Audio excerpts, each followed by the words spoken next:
Hello guys, welcome to my YouTube channel. Wala si Teddy Forlanda.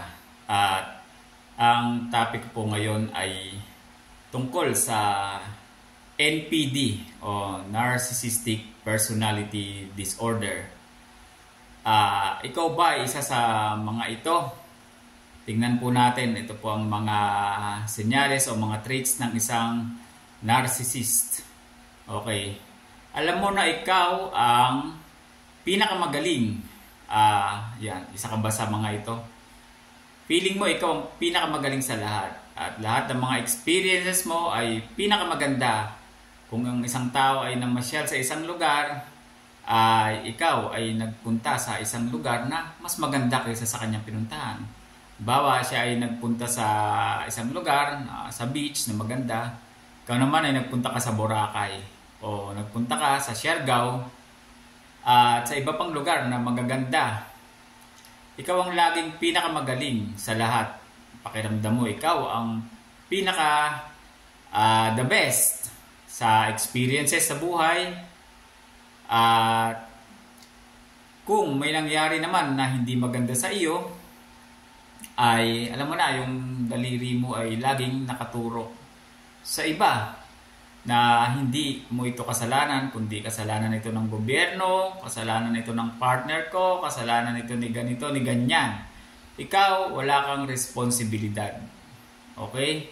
Narcissistic 101. Hindi ka marunong tumanggap ng responsibilidad sa mga bagay na ginawa mo na alam mong mali.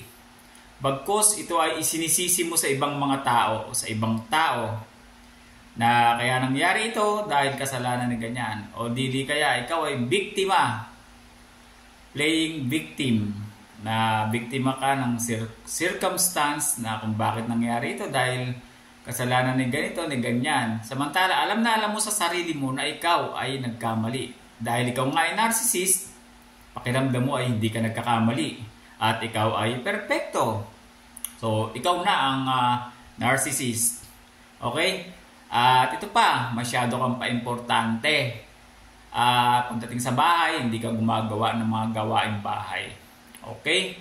Sa halip, ang pinakikilos mo, yung ate mo, yung nanay mo, ginagawa mo silang parang mga atsay o katulong sa mga gawaing bahay. At ikaw ay walang ginagawa. Ayaw mo magwalis, maghugas ng plato, maglaba, at kung ano-ano pa. Sapagkat hindi ito nababagay sa iyo, di ba?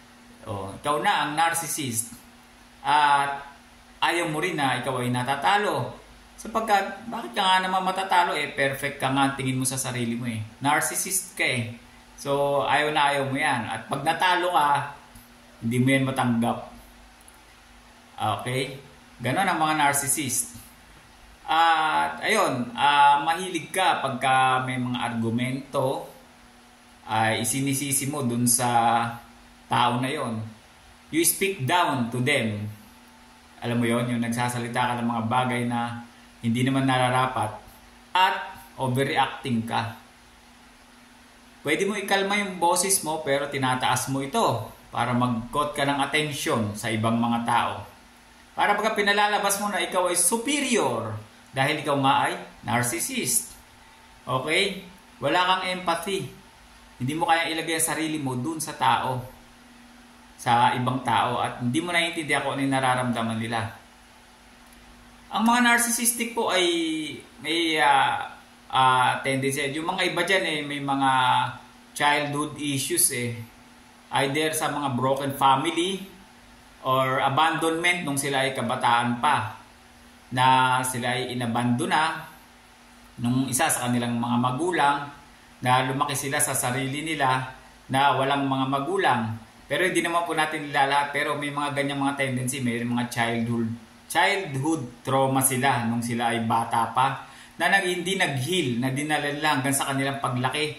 Nakulang sila sa atensyon. Kaya ngayon na sila ay malaki na, lagi sila nagkokot or alam mo yun, hindi sila mabubuhay pag walang atensyon. Pag walang validation, lagi nilang hinahanap. At pag hindi mo yung mabigay sa kanila, maghanap sila ng iba na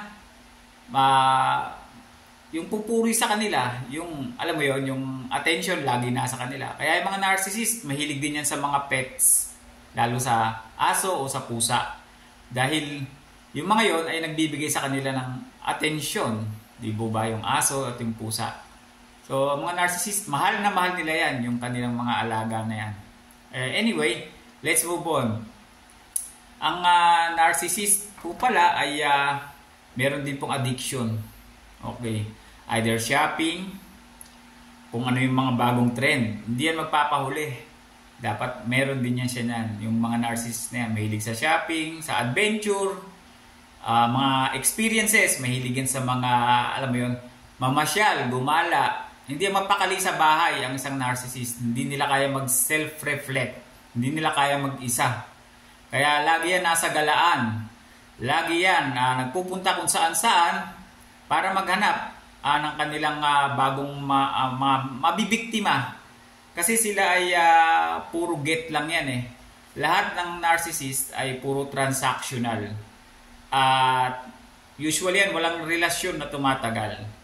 Sapagkat pag nasak dry nila yung kanilang victim, ay magmumove on na yan sa iba at maghahanap ng panibagong biktima, ng mabibiktima. Sapagkat transactional sila eh. Pag wala na sila mapapala sa'yo, iiwan na po nila kayo. Iiwan kayo sa ere ng ganun-ganun lang. At nga po pala, ang narcissist hindi applicable sa kanilang batas. So pag sinabi mo na, halimbawa asawa mo isang narcissist, sasabihin sa'yo niyan, ang marriage contract ay papel lang yan. Okay, so hindi applicable sa kanila yun. Alam niyo po, lahat ng batas ay ginawa para sa lahat ng tao. At applicable ito sa lahat. Pati sa'yo na ikaw ay narcissist. Applicable sa'yo yan. Kaya huwag sasabihin na hindi applicable sa'yo dahil papel lang yan. Lahat po ng batas ay ginawa para sa lahat. Kasama ang mga narcissist dito. So kayo po ba? May alam kayo na traits ng isang narcissist pa na hindi ko nabanggit? O meron kayong traits sa mga nabanggit ko. Hindi naman po ibig sabihin kayo ay narcissist na Pero ito pong mga senyalis na ito ay dapat early sign makita nyo pa lang para na sa kayo huwag kayo mabiktima ng mga taong ito. Sapagkat maraming mga relasyon ang nasisira dahil sa mga ganitong mga uri ng tao, mga narcissist. Alam niyo yun? Yung bigla kang iiwan yan pagka walang-wala ka na, yung wala nang mapapala sa'yo, alam niya yun Biglang lalayas yan. Ganyan. Isang trait din yan ng isang narcissist. So, yun po, sana may napulot kayo sa mga binigay kong mga halimbawa na traits ng isang narcissist. Maraming salamat po sa inyong pagsubaybay. At kung bago ka sa aking channel, huwag mong kalimutan mag-subscribe. Paki-like na rin and share. Thank you very much and have a blessed day to all of us.